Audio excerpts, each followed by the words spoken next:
Good evening, good morning, good afternoon, wherever you are. It's a cold evening here in Birmingham, that's for sure. But I'm sure it's morning somewhere in the other side of this universe. But we're the Man United agenda. Obviously, it is Thursday night. It is the Aston Villa preview. We play them on Sunday. It's going to be a big game. But obviously, I am joined with the gentleman, of course, Colin Yaba. Yaba, how are you, kind sir? Yeah, I'm good, thank you. You say it's cold in Birmingham, but it's raining all day today and non-stop. I don't know how it is in your part of the country and your time zone, but yeah, it's like from mornings, it's just been constant rain, rain, rain, rain, rain. And then when I went to my car in the car park after work, there was a puddle and it was deceptively big, and it actually got my socks wet as well. And that's how bad it was today. We had a party today, our resident party. I was entertaining and taking pictures and dancing and singing and trying to get everyone going. So I'm exhausted, and hopefully today. But you're here. Yeah, I'm here. I'm still here. So big up to everyone in the chat. Big up to Colin. Big up to Rio Saves Football. Let's do this because I'm excited about today's show. Lovely. Colin, how are you, kind sir? Donning the Manchester United shirt. I think we just said off stream.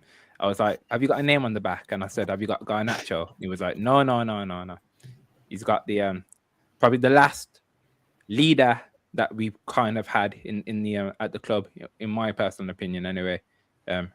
CR7. But how are you, kind sir? Yeah, not bad. I've had a busy day at work, as I think we all have.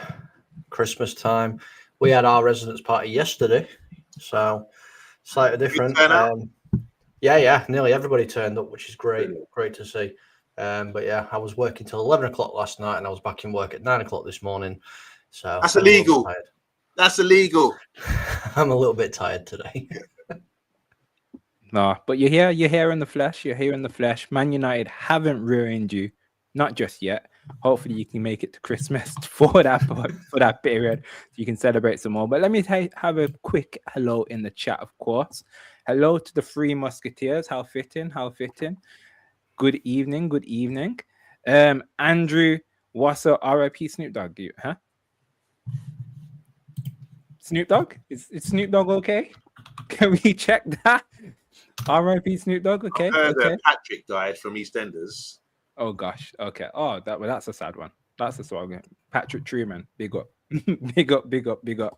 We deserve better. Good evening, kind sir. Big up, Colin, Yaba, chat legends. Good evening. Simon, good evening to the three wise men at Christmas. And this is it. And you know, I am donning the Man United Christmas jumper. It's fitting. It's a bit itchy. I'm not gonna lie, but I'm not taking it off. That's fine. Steph, good evening. And Iron Titanium, it rained all day up north. It rained all day. Yeah, it's the common theme. Yes, Andrew, in the building. What's this? Oh, people, we're on TikTok now. So get across.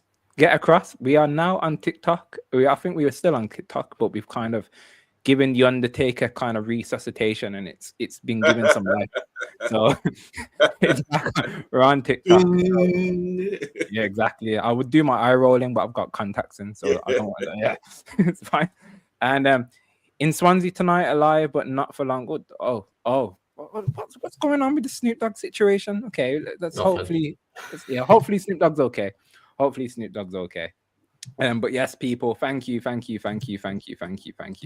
yeah, it's the Aston Villa preview, but normally, chat, we kind of dive into the game and talk about the game, but it's been Man United.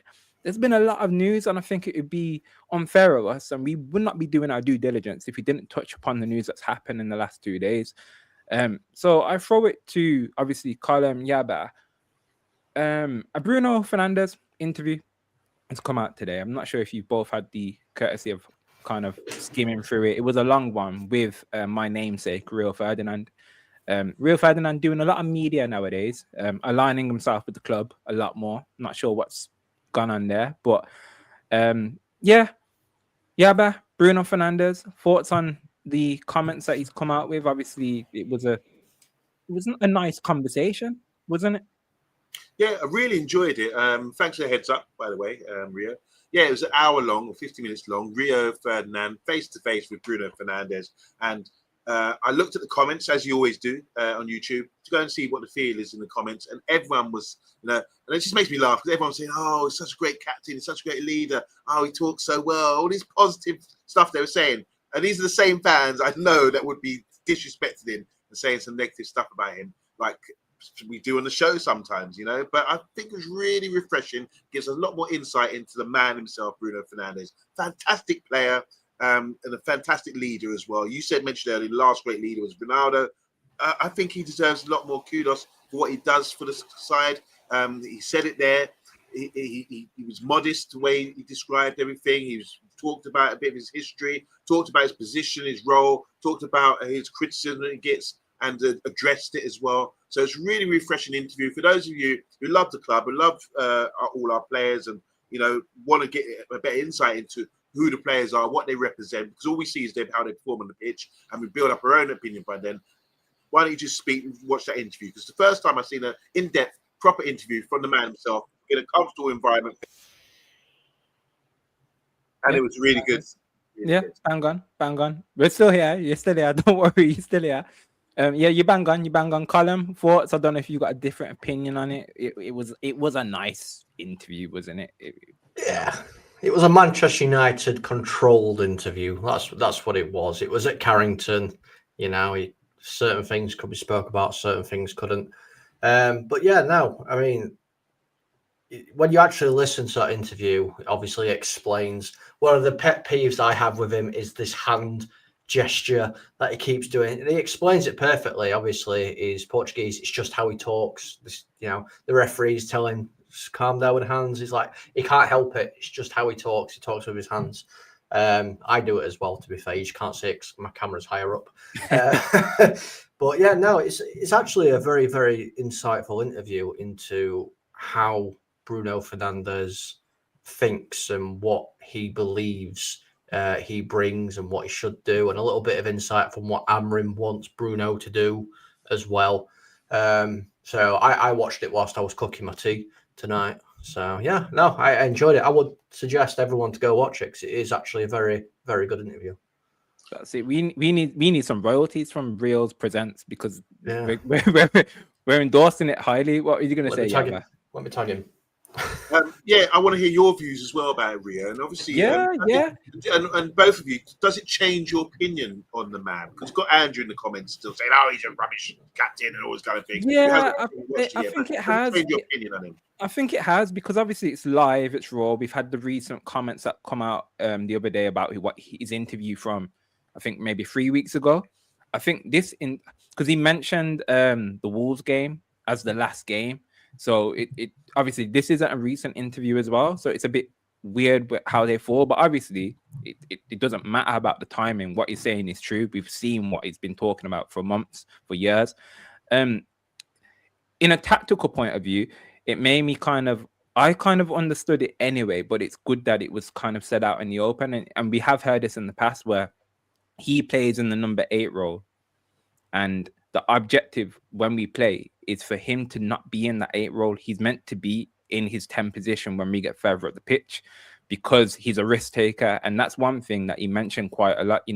We signed him because he likes to take risks. That's exactly what Ali wanted him here for. And you can't take that out of his game.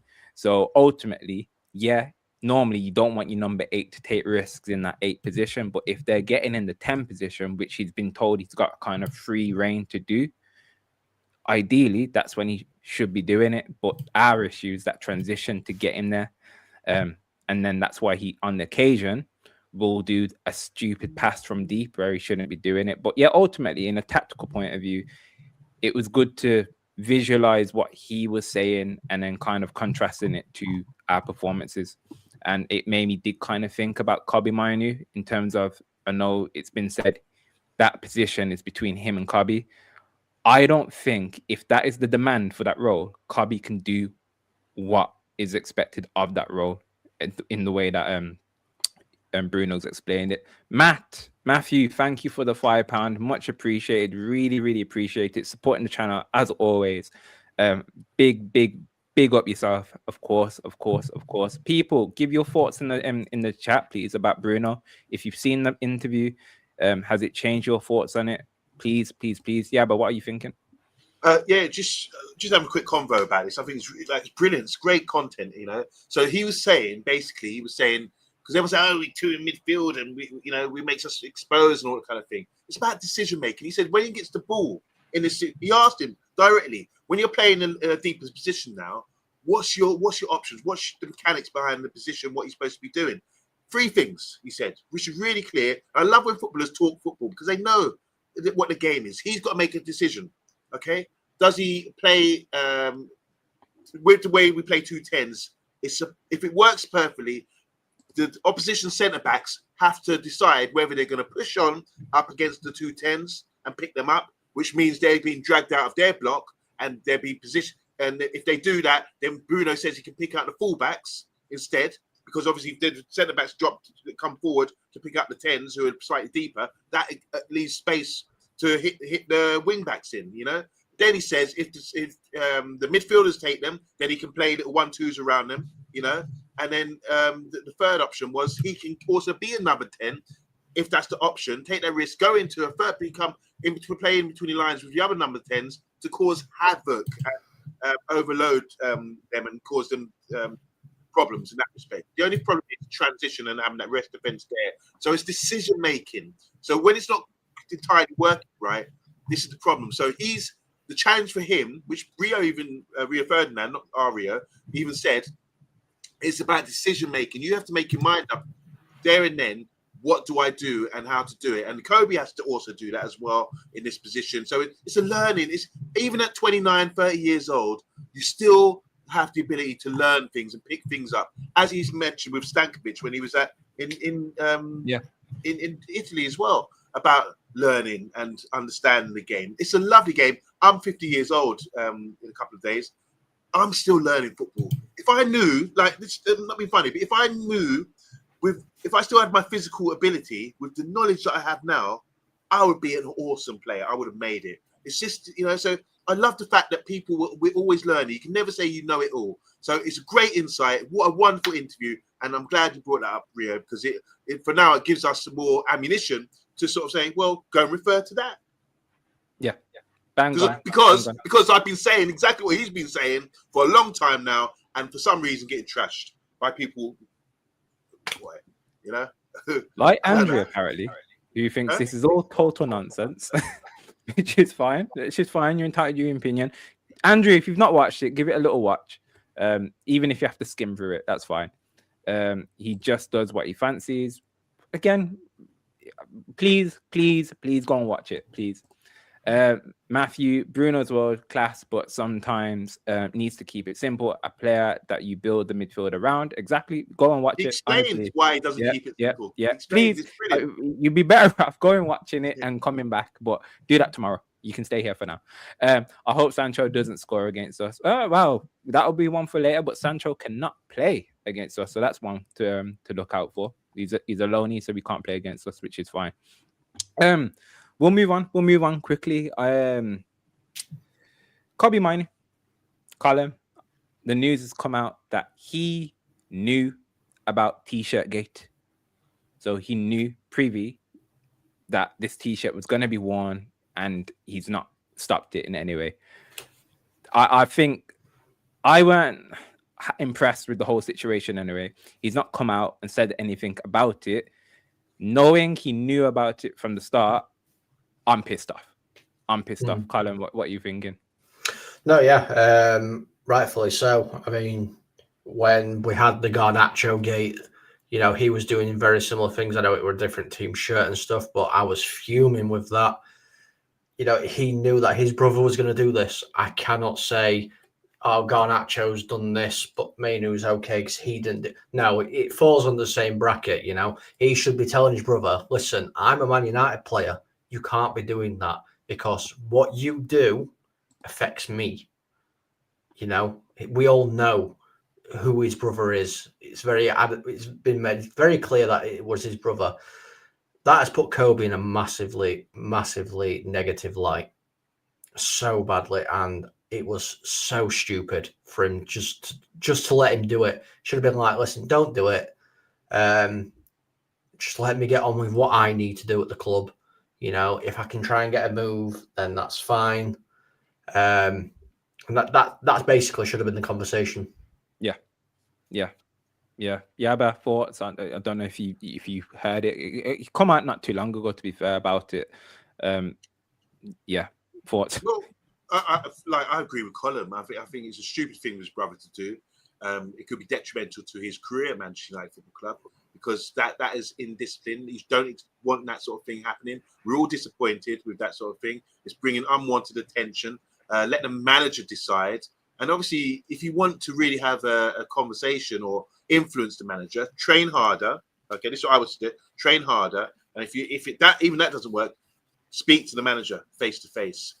Don't make these things public, you know, and because that's just taking it beyond the line. I could come on here today and talk badly about my boss at work, and you know, I deserve promotion. They're shit. They should be playing me. They, you know, someone else.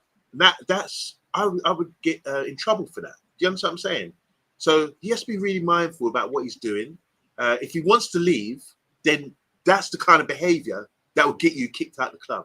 So I want Kobe to stay. So I'm disappointed that he's been a part of this, and I'm disappointed with his brother. I never liked his brother from Love Island anyway. I thought he was a bit of an arse, to be honest, the way he came across. But yeah, it's just not nice. And I think Kobe Mainoo is a brilliant talent and a brilliant player. I love the way he plays football. He simplifies the game. If I was to teach my son and show my son watch certain players, it would be Valderrama, Paul Scholes, Kobe Mainoo, those sort of players that make the game easy on the eye. Simple thing, good touch, good technique, good body shape, blocking thing, good passing, nothing outrageous, make the team players. And I think Kobe's fantastic in that respect, but he needs to show a bit more personality and character here to get through this rough stage and get back into the team and start producing. That's when you really want to be vocal.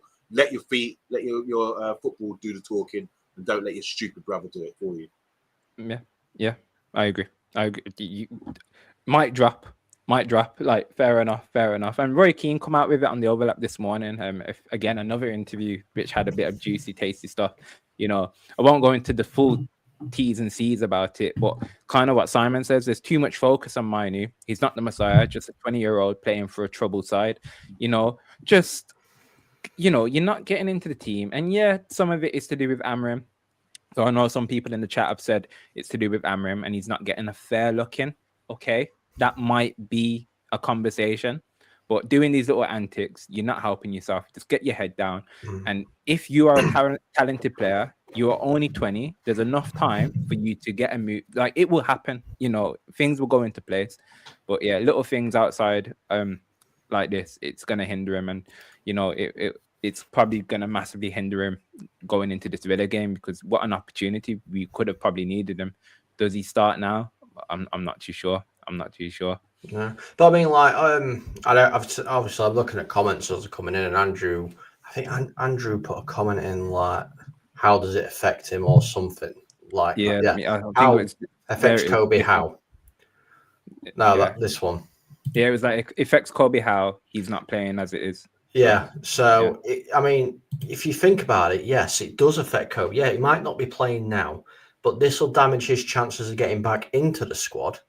But not only that, let's say that this is the end of the line. Obviously, Amorim's never going to play Kobe Mainoo, and he's going to go out on a transfer. If clubs, I know certain clubs 100% look at families and, you know, the relationships and everything like that. If they see he's got a disrespectful brother who's willing to do whatever he can, then that's going to put them off, because they're going to be like, well, if we don't play Kobe Mainoo for a few weeks because he's not up to it, is his brother going to do that at our stadium as well? And like what We Deserve Better says, it damages his brand. And that's his brother's doing. That's not Kobe's doing, really. That's his brother's doing. But Kobe should have stepped in. I'm gonna say that's the only, I feel like it's all like well and good, but as soon as you hear Kobe knew it was gonna happen and didn't kind of stop it, is Kobe got that character in him to you know, to put a foot in and go? Because I understand what Yaba means in terms of what the brother's like. He's a bit of a personality. So even if Kobe said, please don't do it," The brother's probably done it. I'm a celebrity. I need a bit of relevance again. You know, Love Island was so many years ago. I remember watching that series as well, and he got made look like an absolute fool on there because of the way that he was speaking to certain women. So, you know, other than that, he's known as Kobe's brother. So that's it. You know, and to be fair, it's worked. If he's tried to get some relevance, it's worked. People are talking about him. Even Simon Jordan knows his name now. So I don't. you know, that's a big one. Yeah, well, there you go. Yeah, there you go. I just want to say, big up to Rich Sports or Red Devils United TV. He's saying here Kobe could have instantly diffused it if he distanced himself from it as well. So that's a good point. And yeah, hope you're doing well, Rich. And I just want to say as well, back to Andrew, it did hurt Garnacho because the only club that went in for him was a club that just buys players because they can. He went to Chelsea, who've got about 16 wingers, 45 midfielders, 27 defenders, and 14 goalkeepers. So, and I've got a Chelsea mate at work who despises Garnacho because he's awful since they've signed him. Yeah. My good mate, my good mate, we joke about him saying that, please, he's a Chelsea fan. And he's like, I don't want to see Garnacho's playing. I don't want to see Garnacho's playing. I think he scored twice the other day. And it was like, this is going to be banter. I'm just going to get bantered. You know, he's a Chelsea fan. He scored for Chelsea. And Chelsea fans just don't want him to do well for him because it just adds fuel to the fire. And yeah. Enough about Garnacho. Foolish idiot. But yeah. Okay. We've got a game on Sunday. We do have a game on Sunday. Aston Villa. They are in incredible form, to put it kindly and bluntly. They have, I made some notes here. Villa, 9 wins in a row across all competitions. They've won 15 of their last 17 matches. So I think they went at the beginning of the season. Yeah, it's incredible. It's madness. They went at the beginning of the season, I think 5 or 6 games without even getting a goal. You know, and now they have turned things around. And I've said it before, like Bruce Jenner. Like it's incredible what they've done. Transformation. Yeah, an incredible transformation indeed. So obviously, as I like to do, I like to get the graphic up of the head-to-head. So add it to the stage. Might have to creep in a bit forward just to see those numbers. But obviously, you've got the last fixtures. We beat them at home, and we drew last season at their ground. But then the last season before that, we lost at theirs. So it's a bit of a touchy affair. It seems like a common theme that we play them around Christmas time. I do remember playing Villa a lot around Christmas time. And obviously that's what the league table shows. So they're currently residing in 3rd, which is incredible once again. But you know what? I keep mentioning it. I keep mentioning it too much. We're in 6th. I'd like to come out of 6th now. Like, I think we've been mentioning it a little bit too much that we've been in 6th. But yeah, gents, early thoughts, Yaba, early thoughts on the game, hearing those statistics and currently how we're performing. Yeah, look, I just know this. I mean, the Premier League is really packed with good teams, and I'm not saying great teams, just good teams. You're always going to be up in a good match, and Aston Villa is like another good team we're coming up against. I mean, fair play to the manager. His reputation is very good at the moment. And he's always been at clubs. Like every time he's gone to the big club, I mean, wasn't he manager at Arsenal? And he had another big club as well. He was at Villarreal before that. Yeah, but he done Seville, Villarreal, done well at Aston Villa. But did he go to Paris? Oh, PSG, sorry. Yeah, Paris. PSG. Yeah, he went to Paris Saint-Germain. And it's like, come on, man, give the guy a chance. You know, he's proven elsewhere. He's a proven proper manager. And he always gets results and does really well. Look at his Seville record with the Europa Cup or whatever they call it. Really good team they've got. I like a lot of their players because when you look at they've got the Brentford centre back, the former Brentford centre back. What's his name? Who played England international now, from playing. Conser. Yeah, very like nothing outstanding, but he's consistently playing well. Pau Torres, I think, is a very good player, left-footed centre back as well. He's been out of the team because Tyrone, what's his name? Tyrone Mings. Yeah. The other left-sided centre back had a serious injury. He's come in and he's back in the side. He's playing really well. Well, Fullback, I'll interject on that one that quickly. He might, because he's been injured, so they've been playing with Lindelof. Oh wow! Surprise! I didn't know that.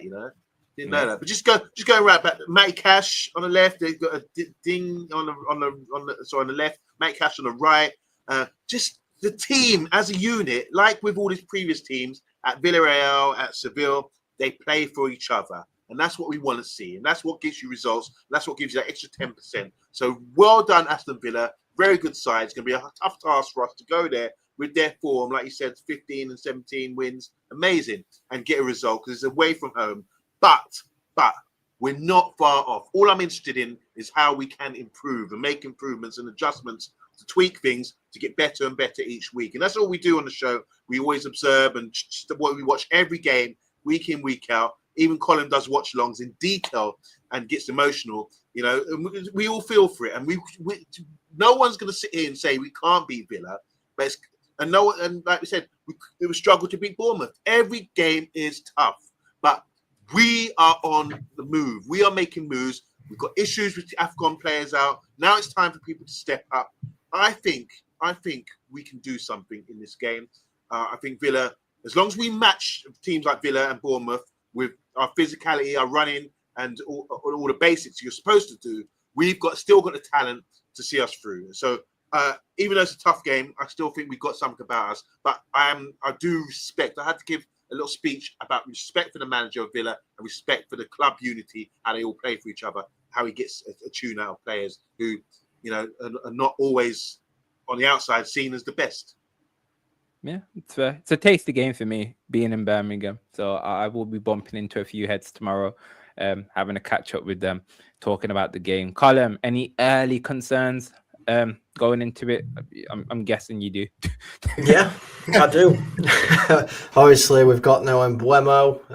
There's no Amad. There's no Mazraoui. There's no Casemiro because he's suspended for a game, which is fantastic. Looking at them, they've got 9 different goal scorers as well this season. And Ollie Watkins is actually joint 4th top goal scorer for them. It's Morgan Rogers, followed by Mallon and then Buendia. They have a lot of players that can hurt us very quickly. Yeah.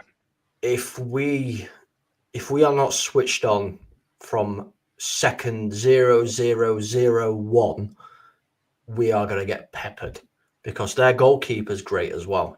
We've got a great goalkeeper, but let's be real, they've got a World Cup winning goalkeeper that I wouldn't have minded seeing. He might also be a doubt as well. He might. I don't know. It might be. A bad backup. Who's their backup? He didn't play last game. And Bizot is their backup. He played last game. Right. But yeah, he's got a bad back, Emmy. But he might come back for this, He probably will do because he's the ultimate shithouse, isn't he? Let's be real. He'll have took last week off because he said, we're playing Man United next week. I'll rest up this week and I'll come back next week and put in a performance. We have to get this first 15 minutes of the game correct because I feel like if we go 1-0 down, it could be 2, it could be 3, it could be 4, and we're going to have a mountain because I fear so much with the pace that they have going forward. Yeah, no, I agree. Let me check some of the comments, see what they think. I share your concerns. I do. We must score first against Villa to get something from the game. So Steph is kind of on that kind of wavelength. We need to act fast. Don't be sleepy. Simon, somehow we have to fill in the holes in our midfield. So we will touch upon this. We played well against Villa's high line last few years, but we got to exploit the high line now. Fair point. Luca talks Dons. Good evening. Rashford and Garnacho being great against them. Nothing to run in behind now. Big trouble. Yeah. So we need to exploit them. They don't play with a super high line, but they have played with a high line. They made Arsenal look average recently, so that was a tell for them. Our back 3 selection will be interesting, probably same as Bournemouth game, Euro Heaven, sure. And then Patrick without Mbeumo, not sure who gets in behind. So yeah, it's kind of like the common theme in terms of getting in behind. And Steph, you've lovely as always have touched upon.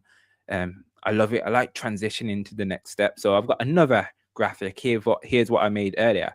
And hopefully we don't need to kind of squint and get our monocles out to see this one. But there's been a lot of talk about the ending of the Bournemouth game. You know, we set up in a 3-4-3, 3-4-2-1, however you want to call it. But I'm telling you, and there was a bit of topical debate amongst ourselves, that we ended the game in a 4-2-4 or a 4-4-2, if you will. So I want to show you the average positions of the game. So yeah, we're gonna have to get our monocles out for this one. But yeah, if you can, the top left is the ending or the average positions of the Bournemouth game. As you can see, it does have the essence of a back four. All the other games is a free. I wish you could see it. I've got a pointer here. You can't see it, but there's a free. The Palace game looks like a back four ish, but I think that's a. It looks like a 4-1-5. So that's a centre mid. I think that's a centre mid that's dropped in. But yeah, basically the common theme is that Bournemouth, we ended up with a 4-back, and how it looked is we ended up with a traditional left back, right back, 2 centre backs. And what would happen is then the low or whoever was on the left side at the time, I think it was Luke Shaw, would be bombing down the wing. And again, we're talking like this. It's been so long since we've seen this. This is normal football. It's pretty much what 90% of football teams do. They play with traditional left back, right back. And then you end up basically your left back doesn't have so much to track back because they're not having to bomb on so far. And also they've got the element of surprise because obviously if they're starting from a deeper position, the opponent's right back or whoever it is won't have to, they won't be tracking them from an early stage. Furthermore, whoever's on that left side, whether it be in Cunha or whoever it is on that left side, it might be Mount for this game for the sake of it.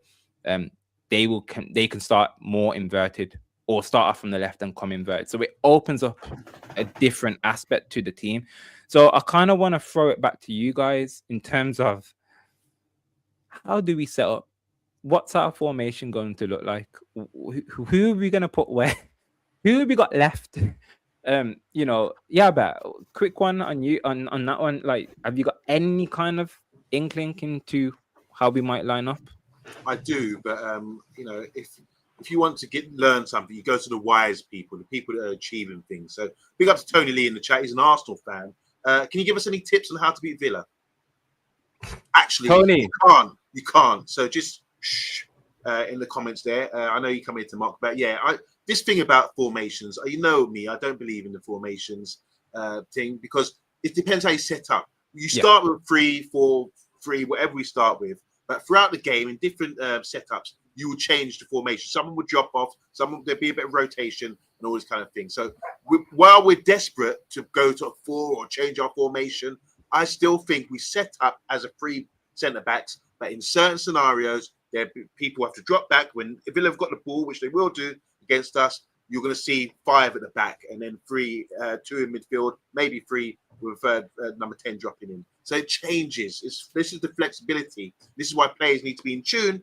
Like we said earlier about Bruno having 3 options when he gets the ball, and in whatever position you're in, understand where you're supposed to be and why you're supposed to be there. This is how you gel a good team. So I'm done with this formation, all this kind of thing. It doesn't work for me. It doesn't make any sense. It's about systems, and systems wins games. This is my favorite quote. The systems do win games, not players. This is why Leicester can win the league because they didn't have the best players. But in terms of personnel.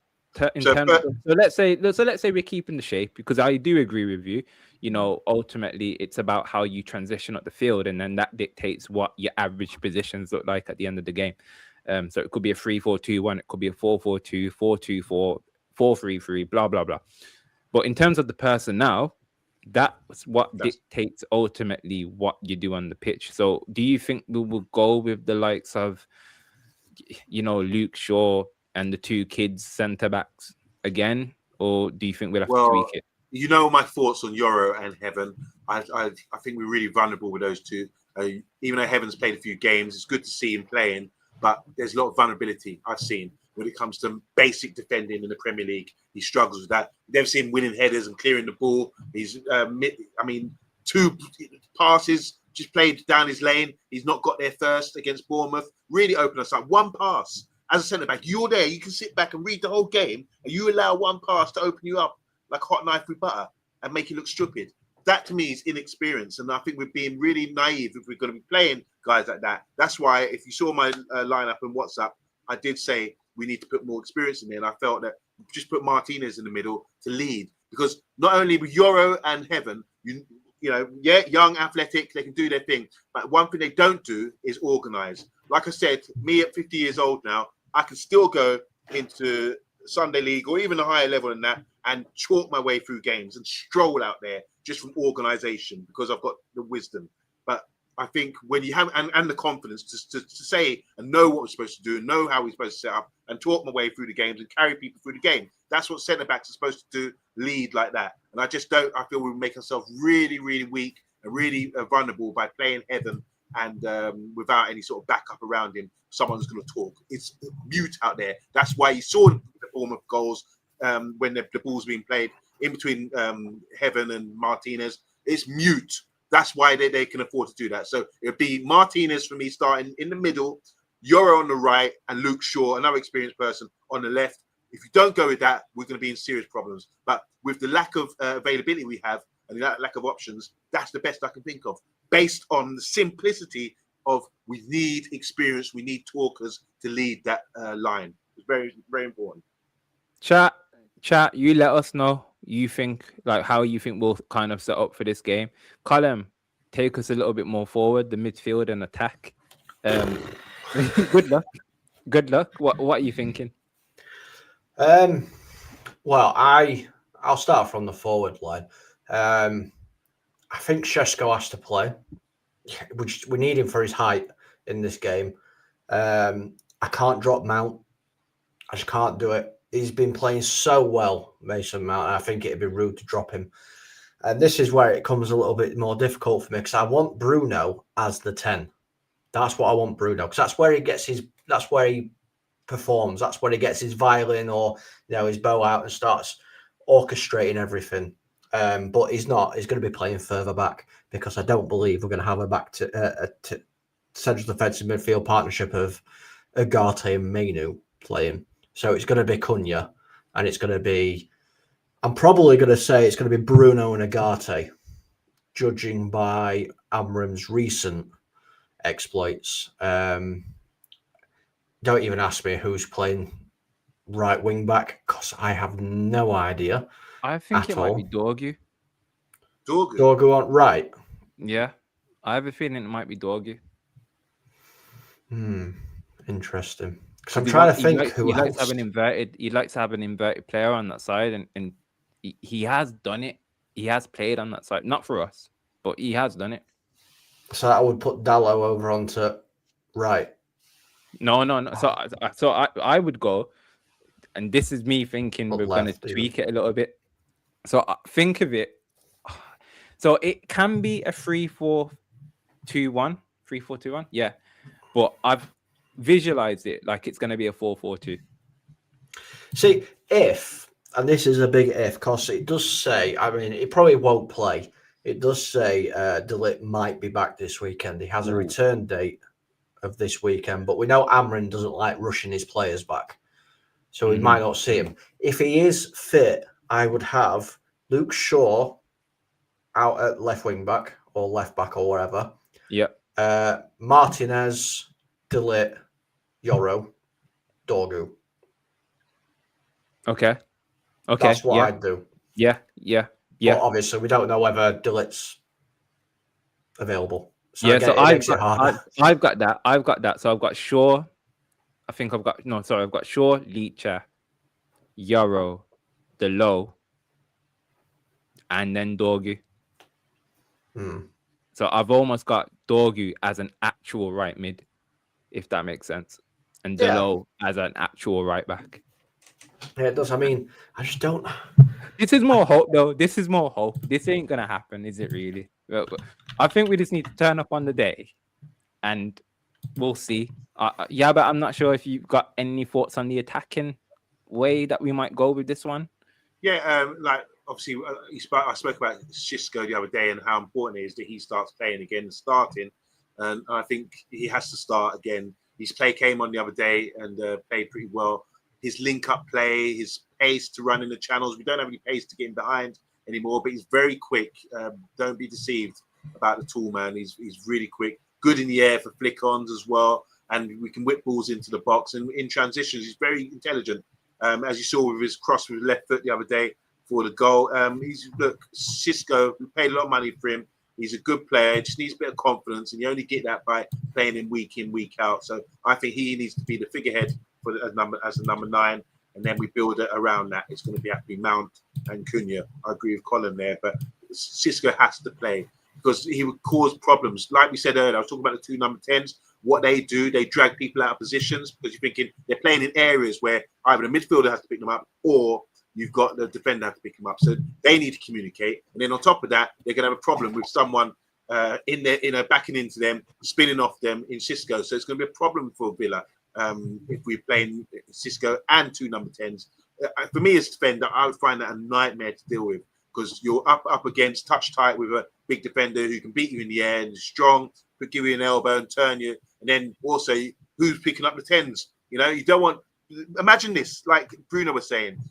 You give the ball to Cunha, you don't want him to turn and start running you as a centre-back, do you? Or a defender. That's a problem. So you have to close the space. You either compress the space between the lines, get a midfielder to pick him up, or one of you have to go out there and sacrifice. So much communication going on there. The same with Mount. He gets in little pockets of spaces, plays little 1-2s, gets into the goal, and he's a great finisher as well. So it's trouble. We got ammunition, man. Pow, pow, pow. We can really do something dangerous. If we just consistently play with Xisco, it will open things up for us. So you asked about the attacking sense. I would play Xisco with Mount and Cunha for those reasons. Yeah, I mean, there's people we're forgetting about. There are people. We could have a complete shock to our system because we've still got Diego Leon. We've still got Tyler Fredrickson. We've still got Chudo. Shea. You know, we've got players that we're forgetting about that could possibly come in and do a job. It's just whether they're going to be integrated. I think Shea Lacey, if he's fit, he might on the get bench integrated. recently, wasn't he? Huh? Shea Lacey was on the bench recently. Yeah. So I feel like if it's going to be anyone, it might be him. I'm looking forward to it, to be honest. I think they've got the danger man in Morgan Rogers. I think he's right now. I know I'm a United fan. Morgan Rogers for me is my favorite footballer to watch right now on the planet. Like, he's incredible. So I am concerned about him because he's got it all. He does remind me of Kaka, the way he moves on the pitch. So he is a top talent. So if we can kind of lock him off when he's kind of on form. So I say this. I think if we don't lock him off, I believe they win the game. I think he's got the ability to turn the game. But then similar to, they probably think that about Cunha. You know, if they can't stop us with Cunha, he's got the ability to be that maverick for us and kind of grab the game by the scruff of the neck and kind of just take it. As Diaba said, you know, get the ball, turn a face, run at them, and then kind of make them backpedal because they don't have the quickest of centre backs. Konsa's not quick. You know, if it's Lindelof, we know what Lindelof is like, so we can get at him. And then they like to leave themselves super exposed with Matty Cash bombing on. And if it's Digne or Matson at left back, you know, they're super exposed. So we have got gaps and opportunities to attack the wide areas. Yeah, we do. But I like, if I'm comparing the best possible squad we have available to the best possible squad they have available, I think they probably edge it out with players that could have more of an impact. Obviously, you said Morgan Rogers, who is absolutely unbelievable at the minute. You know, he's found his form at the right time. He's basically unplayable when he's on it. But, I mean, Buendia is another one. Buendia can switch it on and skin 2 or 3 people with ease. Josh McGinn is another one. Yeah, look, Patrick Gillo echoing your sentiment on their team. You bang on. Yeah, this is what I mean. We might have a Cunha who can produce some magic and a Bruno that can produce some magic, but they've got 4 or 5 of these players that we need to be able to just shut out of the game at different periods of time in order for us to obviously maintain some relevance of a performance. Yeah. Well, that takes us into some predictions, if you will. So obviously we've done our due diligence. We've talked about Aston Villa. We've praised them up, put them on this pedestal. Are we gonna go ahead and say they're gonna win the game? I'm gonna go early, and I'm gonna go with a 1-1. So I am sitting on the fence with that one. Chat, let us know in the chat, please, your predictions for this game. Yaba, Mr. Positivity, Mr. Light Side. What are you going with? I think we got a good chance of getting a result, and the result for me would be playing away from home. The thing is, when you look at the league table, we can really close the gap, get to 29 points. They're on 33 points, I think. That would be significant, and it's a huge game, I think it's going to be 0-0. I think it's just going to pitter out, and where they don't really need to really be going for it. They're in a comfortable position right now, and we, can sort of hold on. But you've got to be defensively sound. Where I think we improve, if you're a manager, after what happened, conceding 4 goals against Bournemouth, I think we'll be focused on defensive situations and managing that. And that will be the focus for the next few days in training. So I think we're going to be sound in defence, regardless who's there. I just think it's going to pitter out to a 0-0. So, but you think we might do that to the point where they overdo it in the back where we can't attack anymore? Well, I get what you mean. I know exactly what you mean. The issue would be, we would be without your favourite player, Amad, who's our wide attacking player. So Dorgu and Dalot don't have the confidence right now to be doing anything dangerous there, even though Dalot got assists the other day or whatever. But yeah, we will struggle in those areas, I think, Rio, the wide full wing back areas, because we're lacking players there. 2 players lacking confidence and not really giving us enough going forward. Fair. Colin, you, Mr. Positivity for today, maybe? 3-2 Villa. Okay. I'm giving us 2 goals. We will rein it back in, right? Rein it back in. We ain't keeping no clean sheet. We ain't keeping a clean sheet at all. What you talking about? We aren't. We're not keeping a clean sheet at all. We gave Wolverhampton their first goal in God knows how long. So, we're a charity case when it comes to clean sheets. We don't have any. We give goals for free. But I just, with the players missing, obviously not just our attacking players, but the defensive players and the Casemiro not being available, I think we are so weak at the back. So weak. You think we'll miss Casa that much? If you do what, right? I've actually been watching a lot more games back than what I usually do, and I've started watching Casemiro quite closely, and his IQ on the pitch is unbelievable. Oh yeah, it's unbelievable. He's seeing danger before danger even happens. I haven't brought it up. I'll bring it up for another show at some point. But I was looking through his interceptions and his defensive tackles and all this, and it's well above most of our team. I think it's only De Ligt that's got more than him, and I think he's going to be a big miss because we're going to be playing Agate, who is struggling at the moment, and I don't think throwing him in against a very attackive, very quick Aston Villa side is the best thing to do. He's not had any minutes recently, has he? He's going to come on cold. And Andrew says it there as well. From set pieces, he's our most dangerous player. From set pieces, Casemiro. So that's another thing we're losing. Yeah, that's a fair point. That is a valid point. Yeah. What's the chat saying with their predictions? Let's go through them. Okay, so Steph says, I see a high-scoring game, both sides scoring at least 2 goals. Wow. Okay. We're the only game on Sunday as well, by the way. It's weird, so with the main event as well, as always, Man United. We're always the main event. We're always the main event. Yeah. Andrew, 4-1 Villa. Thanks, Andrew. Thank you. Lovely and positive, as always.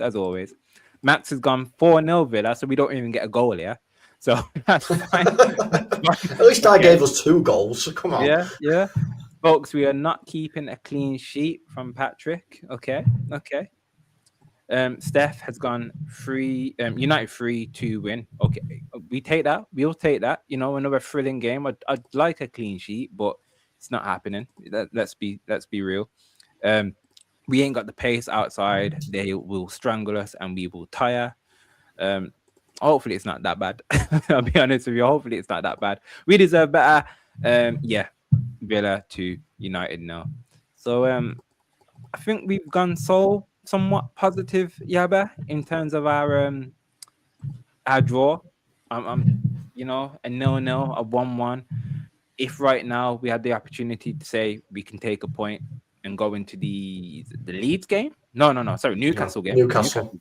Newcastle game. Going into that game with a draw, and then I think it's Leeds after that, isn't it? Or is it Burnley? No, it's Wolves. We're playing Wolves again. Yeah, that's right.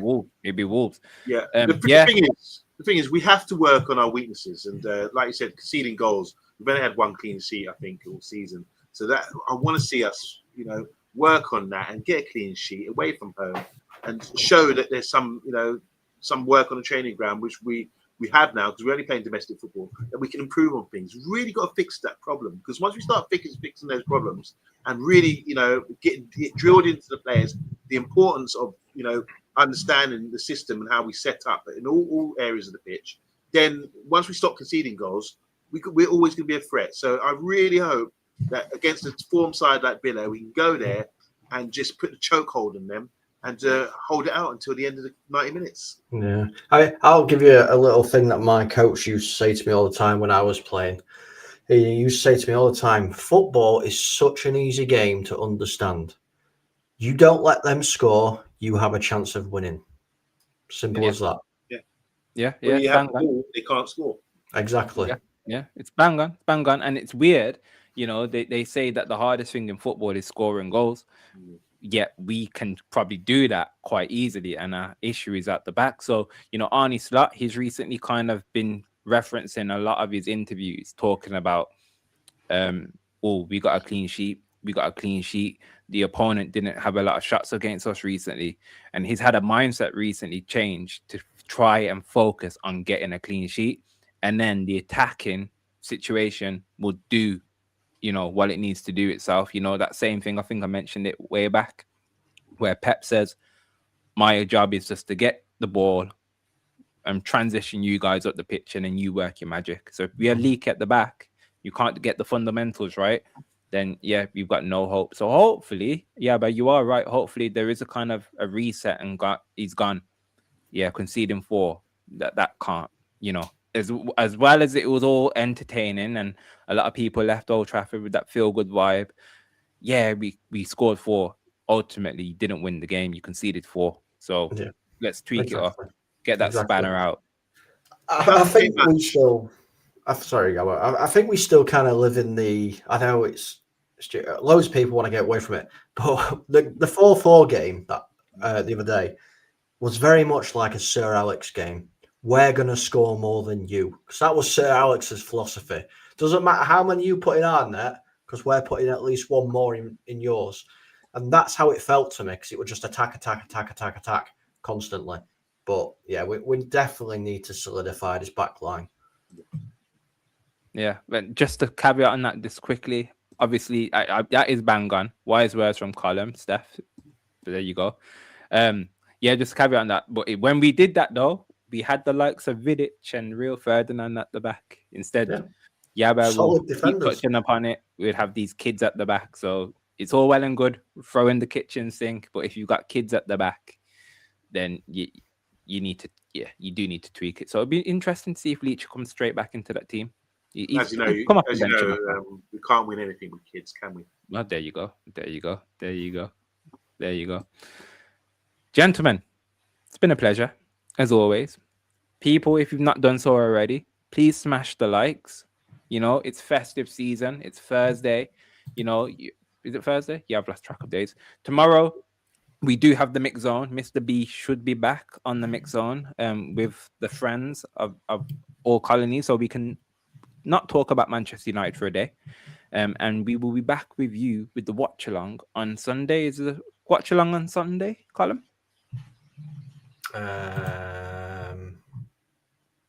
Yes. But there you go. And then we should have a reaction show after that, ladies and gentlemen. So, yeah, without further ado, enjoy your evenings, Yabba. Yeah, I just want to say a big up to everyone in the chat. Don't forget we've got a TikTok channel now, so go and subscribe. TikTok's okay. There's nothing wrong with TikTok. Yeah, I'm old and I'm on TikTok. I'm on there a lot. Just come and join us and contribute and share. And we're going to put out a lot more content on TikTok as well. So try and interact as you do with the comments, as you do on the show as well. And tomorrow night I'll be watching Jake Paul and AJ early hours in the morning. I think it's a fast, but I'm going to watch it anyway. I don't know what you think. Set your alarm. Yeah. What's going to happen with that one? I mean, what's your thoughts quickly before we? He's going to get knocked bark out. Is it scripted? Nah, it's not. It won't be scripted. If AJ loses, yeah, he took a massive brown envelope. Yeah, because Jake Paul, I know you're not watching. I'll fight you. I won't take no envelope. No, I'll do it for free. I don't care. Because there's no way he's that good at boxing. He's not at all. No. And fight Conor McGregor again, but do it in a UFC cage instead of a boxing ring. Yeah, be interesting. I will be watching that. I will be watching. He hasn't fought Conor McGregor, has he? No. He has fought Conor McGregor, hasn't he? Or was that his brother? No. One of them has. No, neither of them have. I'm sure they have. No, just Floyd has. Yeah. Which one of them fought a UFC Nate, fighter? They fought Nate. You're on about Nate, Nate Diaz. Oh, Nate Diaz. We'll fight Nate Diaz in a UFC occasion. Either or. Yeah. Yes, people. As always, it's been a pleasure. We will catch you back tomorrow. And then if not, we will catch you on Sunday with the watch along. As always, we've been the Man United Agenda. And have a lovely evening. Mado, take care. Bye-bye. Good night.